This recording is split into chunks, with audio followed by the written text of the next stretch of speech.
Welcome back to the History Shelf, everybody. My name is Peg. Thanks for joining me here today. I couldn't let March go by without making a March Mystery Madness video. As many of you know, mystery and thrillers are one of my favorite genres of fiction.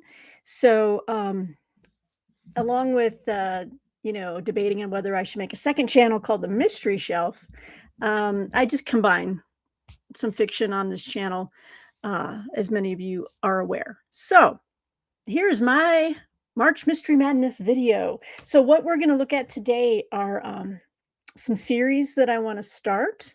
Obviously, I'm speaking to an audience who already knows what March Mystery Madness is. It's just a booktube event where in the month of March, people will either commit to reading one or more, however many you want, mysteries. What, and along all those different subgenres of mysteries. I've got like police procedurals, murder mysteries, detective stuff here, historical mystery, fiction series. So that's what I'm going to cover today. I'm going to cover some of the books that are on my TBR for both this month and the rest of the year, really. But I want to bring to you the first set is a series. I was really pleased to be to hear from the publisher about this author. I had not read her stuff before, and she's a UK author. But I started reading her first book because they sent me a few copies of her work in preparation for her fourth book in the series coming out this month or maybe early next. I already have the hardcover copy of that, but I need to read the first three. I'm almost done with the first, and this is Nadine Matheson, and it's called The Jigsaw Man, and this is an Inspector Angelica Henley thriller, but definitely having to do with murder and solving crimes. So that's why it fits into this March Mystery Madness. The Jigsaw Man. Let me give you a rundown on here. Okay, so a serial killer and his copycat are locked in a violent game of cat and mouse. Can DI Angelica Henley stop them before it's too late? Let me just say, first of all, I love British detective shows, detectives. I love Midsummer Murders, so I'm very much steeped in the DI, the labels for the different levels of detectives, detective inspector, love that stuff. So, and I'm wondering if they've made this into a series. They probably have. I don't know, but I'm going to look it up. Probably on BBC or Acorn, one of those streaming places. Okay, so this is the first book in the Angelica Henley series. On the day she returns to active duty with the Serial Crimes Unit, Detective Inspector Angelica Henley is called to a crime scene. Dismembered body parts from two victims have been found by the river. The modus operandi bears a striking resemblance to Peter Olivier, the notorious jigsaw killer who has spent the past 2 years behind bars. When he learns that someone is co-opting his grisly signature, the arrangement of victims' limbs and puzzle piece shapes, he decides to take matters into his own hands. As the body count rises, DI Angelica Henley is faced with an unspeakable new threat. Can she apprehend the copycat killer before Olivier finds a way to get to him first? Ooh. Or will she herself become the next victim? And drawing on her experience as a criminal attorney, debut novelist, with this book, Nadine Matheson delivers the page-turning crime novel of the year. Taut, vivid, and addictively sinister, The Jigsaw Man will leave you breathless until the very last page. It's a dang good read, guys. I'm almost done. I'm definitely down for the rest of the books in the series. So without me reading the synopses of these other books, because I don't want to spoil it for myself, let me just show you the second book in the series. And what's great about these is that she doesn't stint. Look how big. These are big reads. This book is over 500 pages. Okay, so there's a lot going on here, and I love it. So the second book in the Angelica Henley series is The Binding Room. Okay. And this one is also over 500 pages. And then they sent me a hardcover of her third book. Where am I at here? This is The Kill List. All right. This one is a little bit less, about 450 pages. And then her brand new book, which I don't have a pub sheet, so I don't know when it came out. I could look it up for you guys later. Also in hardcover. And I'll show you a picture of the author as well. So this one's even shorter. It's about 420 pages. So her latest book is called The Shadow Carver. So I'm all down with this. And here is our author. This is Nadine Matheson. I watched a YouTube interview with her as well, and she's just delightful. She is really she brings her criminal attorney experience to bear in these novels, and she tries to. She has some dark elements, obviously, from just what I read to you about the Jigsaw Man, but she says she does try to balance that so that it's not so overwhelmingly dark, with hope, and the hope of healing and stuff like that. So, like I said, I'm only one book in, roughly. Oh, and I should say that the publisher is Hanover Square Press, and I want to thank Hanover Square Press for sending me these books, because I am enjoying them, and I'm going to continue to peck away, and I'll be starting the binding room soon. So, but yeah, from what I'm reading so far, I think you'll love it. If like, say, if you enjoy reading detective police procedurals with kind of a more gritty bent, speaking of gritty, well, okay, I'm already looking to the next topic to talk about, which is the Netflix series on Scarpetta.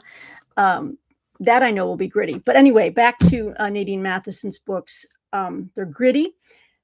I like that they're set in Britain, because again, I just love British mysteries and detective shows and books. So fantastic. Can't wait to continue that series. Speaking of British, you guys are going to laugh at me because I still have the shrink wrap on this set.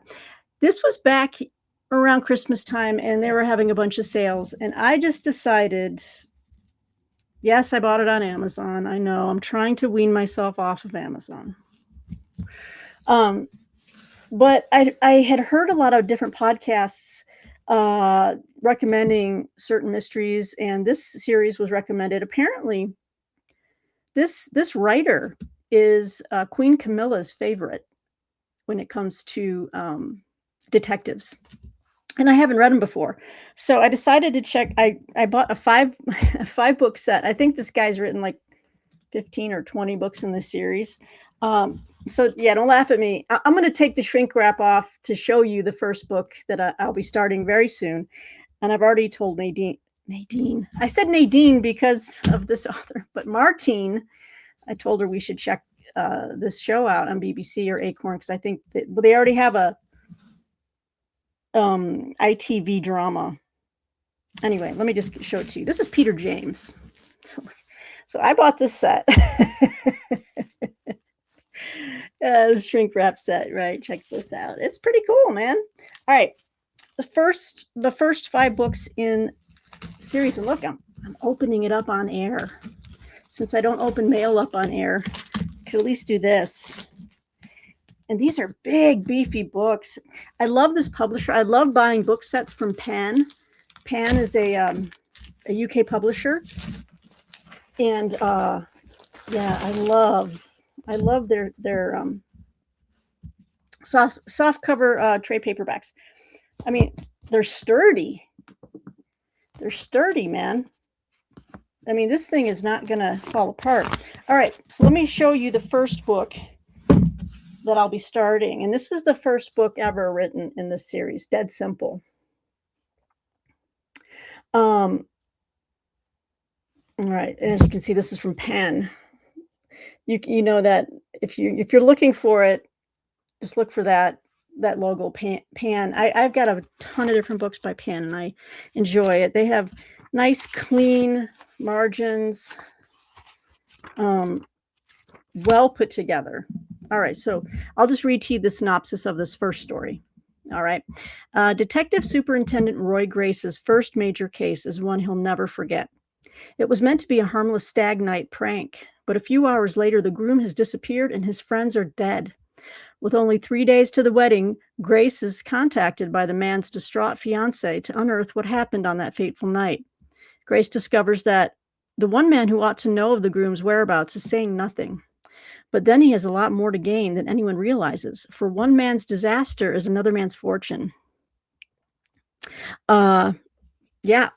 And and then there's this is the actor who plays Grace, Roy Grace. Yeah, the actor is John Sim. So I want to read a few of these and then maybe start watching the adaptations. So I got Dead Simple. Second book in the series is Looking Good Dead. These are handsome trade paperbacks. Ooh, and then the third one, wow. Not Dead Enough, Shining a Light on the Darkest Crime. What's the length of these books? They vary. So this one, the first book is about 468 pages. I mean, they really give you bang for your buck here, and that's what I like about these. The second book is over 500 pages. So if you want, again, a meaty detective story, police procedural, this one's over 600 pages. And then the fourth book is Dead Man's Footsteps. Again, almost 600 pages. Love it. And then number 5, Dead Tomorrow. And yeah, wow. This one's over 675 pages. So I'm excited to start this series. I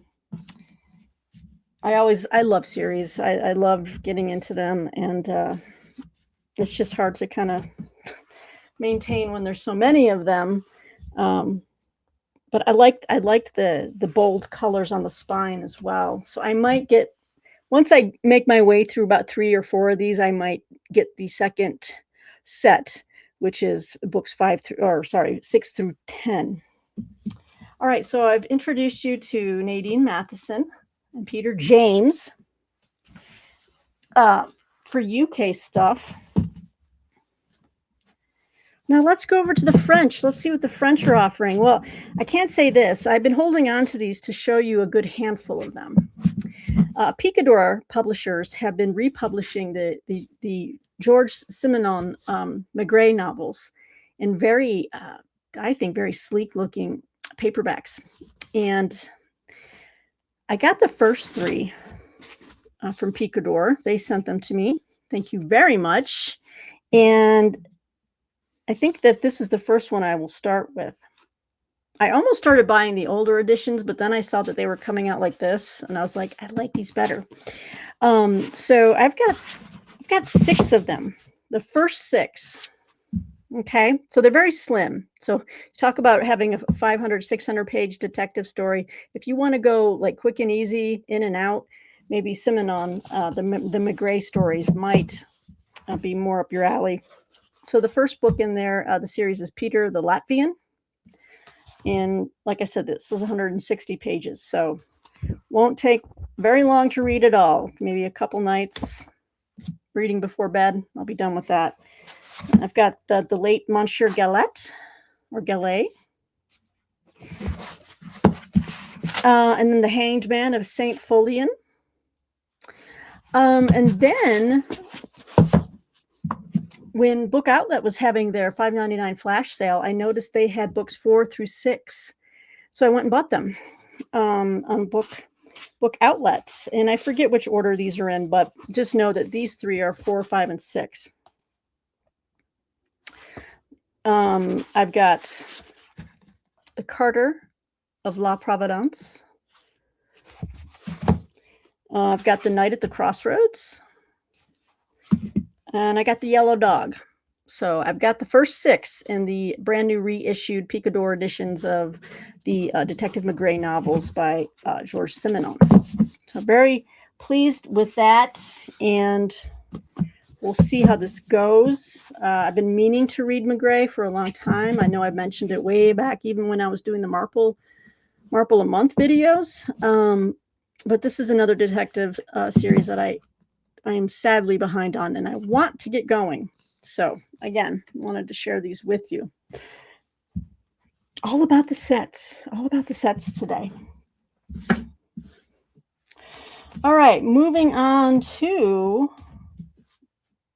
I think this is the one. Okay, I've been meaning to tell you guys, I want another series I want to start because I heard it was well recommended. And I think I heard that off of maybe Steve Donahue's channel. This is Ashley Weaver, and this is the first book in her series, which only went to like 5 books, I think, which is good. I think that's nice when people just say, 5 and done, and you're not going on for 20 editions, So this is a peculiar combination. And these I bought at different places. This is the first one, and then I picked up some of the others on bargain book outlets. So let me read to you what the premise is. This is the first book.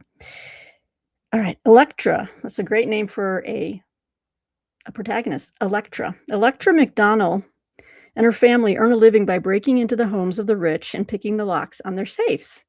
It may not technically be legal, but with World War II in full swing, Uncle Mick's locksmith business can't pay the bills anymore. So when Uncle Mick receives a tip about a safe full of jewels in an empty house, he and Ellie can't resist. All is going as planned until the pair is caught red-handed. But instead of arresting them, government official Major Ramsey has an offer. Either Ellie agrees to help him break into a safe and retrieve blueprints crucial to the British war effort, or he turns her over to the police. Ellie doesn't care for the Major's imperious manner, but she has no choice. However, when they locate the safe, they find it open and empty and a German spy dead on the floor beside it.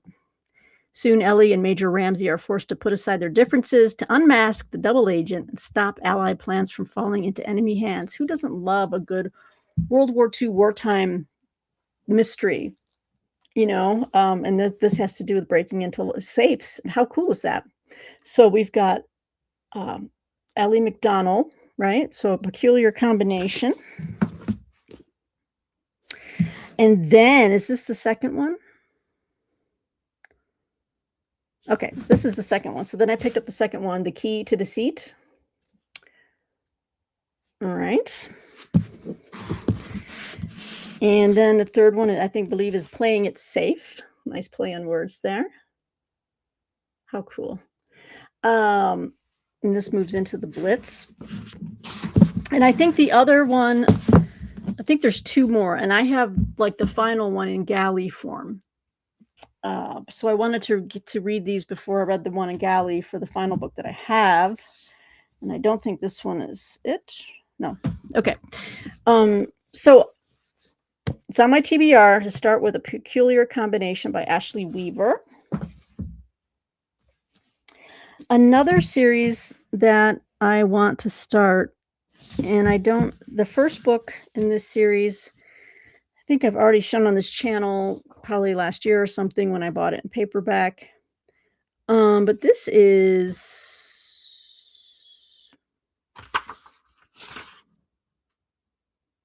okay, this is the second book in the Henry Lefort mystery series by Mark Pryor. The first book in the series was Die Around Sundown, and I do have that. I just don't have it ready for this video. So I wanted to, again, when they were having that fiction sale on Book Outlet, where every book, whether paperback or hardcover, every fiction title was $5.99. So I decided to kind of fill in the gaps in my mystery series. And so I picked up the second book, which is The Dark Edge of Night. I've heard great things about this series. So again, it's a series I want to start and continue. Another one which I have some of the later books in galleys. And I wish this is the first book by, let's see here. So this is by Julia Kelly. Oh, wait, okay. Well, I'm not reading the synopsis of this because I don't want it to ruin anything for me. But you can check it out. But anyway, Die Around Sundown is the first book in this series. So I just wanted to just mention that. Okay, so now we've got A Traitor in Whitehall by Julia Kelly. Oh, and I should be saying who these publishers are. Julia Kelly and Mark Pryor. They are both with Minotaur Books. Ashley Weaver, also with Minotaur Books. They do a lot of great mystery stuff over at Minotaur. So Julia Kelly is A Traitor in Whitehall. This introduces us to Evelyn Redfern. All right, England, 1940. Evelyn Redfern, known as the Parisian orphan as a child, is working on the line at a munitions factory in wartime London. When Mr. Fletcher, one of her father's old friends, spots Evelyn on a night out, she finds herself plunged into the world of Prime Minister Winston Churchill's cabinet war rooms. However, shortly after she settles into her new role as a secretary, one of the women at work is murdered, and Evelyn must use all of her amateur sleuthing expertise to find the killer.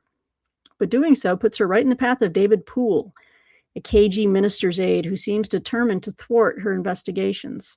That is, until Evelyn finds out David's real mission is to root out a mole selling government secrets to Britain's enemies, and the pair begrudgingly team up. You know what that means. Romance. Okay, with her quick wit, sharp eyes, and fierce determination, will Evelyn be able to find out who's been selling England's secrets and catch a killer, all while battling her growing attraction to David. Told you. From Julia Kelly, international best-selling author of The Last Dance of the Debutante, comes the first in the mysterious and immersive Parisian orphan series, A Traitor in Whitehall. I'm just showing this book because I was sent a finished copy of this book, but this is like, I have so much to. I mean, if I bought the first book in this mystery series a couple of years ago, and I don't know where I put the paperback of it, but it's another series I want to start and see if I'm going to like. But for those of you who follow the series, I thought I should show you the newest book in the series. And this is a Charles Lennox mystery. The author is Charles Finch, and this is The Hidden City, also out by Minotaur Books. This book came out recently. Hello. Sorry, the pub sheets here. Oh, yeah, this came out last November. The Hidden City. How many has he written in this Charles Lennox? A lot, as you can see here. Look at all these. The first book in the series is A Beautiful Blue Death, and I have it somewhere, and I need to find it. But anyway, it's about like an amateur sleuth, although by this time, if there's like 15, 17 books in the series, he's not an amateur anymore.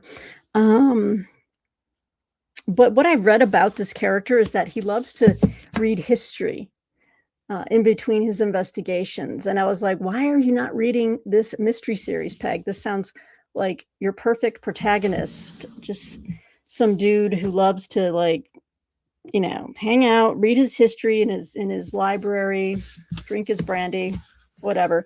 So I thought, yeah, there might be some cool, like, mentions of history titles, classic history titles that he reads or whatever. So Charles Lennox is another one I want to explore. Anyway, I just thought I'd show you. This is the latest book in that series. All right, we're coming down to the end, and I just want to show you a couple more. This is a series that I'm going to start. This is the first. I bought this based off of my friend Bill Rutenberg's suggestion. He discovered this mystery series, and he's greatly enjoying it. So I went ahead and bought the first book. in the series. He says they're funny, they're heartwarming, they're, a nice change of pace, say, from say, the Jigsaw Man. This is a Constable Nick mystery. Oh, I see. They were first published in Okay, so this series, I think, was written back in the 70s and 80s. But anyway, they're republishing them, I guess. This is Constable on the Hill by Nicholas Ray. So again, this was all from Bill Rutenberg's recommendation. It says here on the cover, a perfect feel-good read from one of Britain's best-loved authors. Let me read the back. It's the 1960s, and policeman Nick Ray has been posted to the country with his wife Mary and their 3 small children. They move into the police house high on a ridge overlooking the moors. It sits on the edge of the village of Aidensfield, probably the most beautiful sight in the country. Constable Nick's roles are as varied as the eccentric villagers he handles every encounter with his characteristic humor, humanity, and professionalism. His investigations include the case of a clever pony who keeps escaping, a woman running through town naked, and a pack of Canadian timber wolves hanging out in a bus shelter. So you see a nice change of pace, like a cozy feel-good. He's not solving murders. He's solving naked women running through the village square. I mean, so this sounds like it could be really funny. And Bill says it is funny. So thank you, Bill. I look forward to digging into Constable on the Hill. I'm not sure how many of these he wrote. Maybe it says in the back. The publisher of this book is Joffe Books, London. Oh, here we go. There are 37 books in this series. And they all begin with Constable. So, Constable on the Hill. Let's get it going. Let's see what we've got with this one.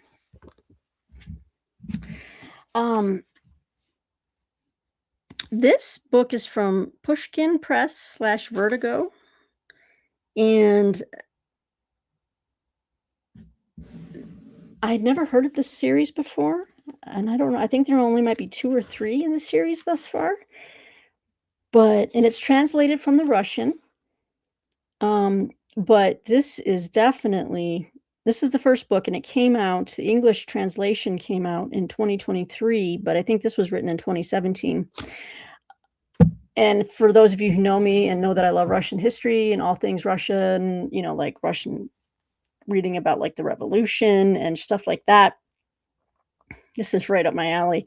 This is Yulia Yakovleva, Death of the Red Rider, a Leningrad Confidential. I found this book just hanging out on Book Outlet. There was only 1 copy, and I ordered it. So I'll just read this to you on the back here. On the eve of Stalin's deadly Great Purge, a rider and his horse mysteriously collapse in the middle of a race in Leningrad. Wearied detective Zaitsev, still reeling from his last brush with the party, is dispatched to the Soviet State Cavalry School near Ukraine to investigate. There he witnesses the horror of the man-made, Holodomor, famine, as he struggles to penetrate the murky, secretive world of the school. Why has this murder attracted so much attention from Soviet officials? Zaitsev needs to answer this question and solve the case before the increasingly paranoid authorities turn their attention to him. It's translated by Ruth Amidzai Kemp. Now, this sounds like the second book. So maybe I picked up the second book, and I think I ordered the first book used or something just to get it. I think that's what it is, maybe. But let's see here. Yeah. I think this might be the first book in the series. It's called Punishment of a Hunter. So either way, I think there's only 2 books out right now, and maybe a third will be coming, I hope. But that sounds really good. So heading over to Russia, Soviet Union or whatever with this one. So The reason why I read it so haltingly is because the type on the back, the font is very bad. Everything's in capitals, and it's really kinda hard to read. So anyway, so that's my March Mystery Madness. I wanted to introduce to you some of the books that I've been outlining as far as, what I'm going to tackle next in the mystery realm. So let me know in the comments below what you've read here or what interests you. I always like to know your recommendations as well if there's something I've missed. So yeah, here's to March Mystery Madness. Here, let me toast. Woo! All right. Well, thanks guys for taking the time to check in with me for this non-history programming. But when BookTube has events, I like to contribute when I can. So again, let me hear from you down in the comments. And until next time, thanks for joining me here at the History Shelf. We'll see you soon, guys. Bye-bye.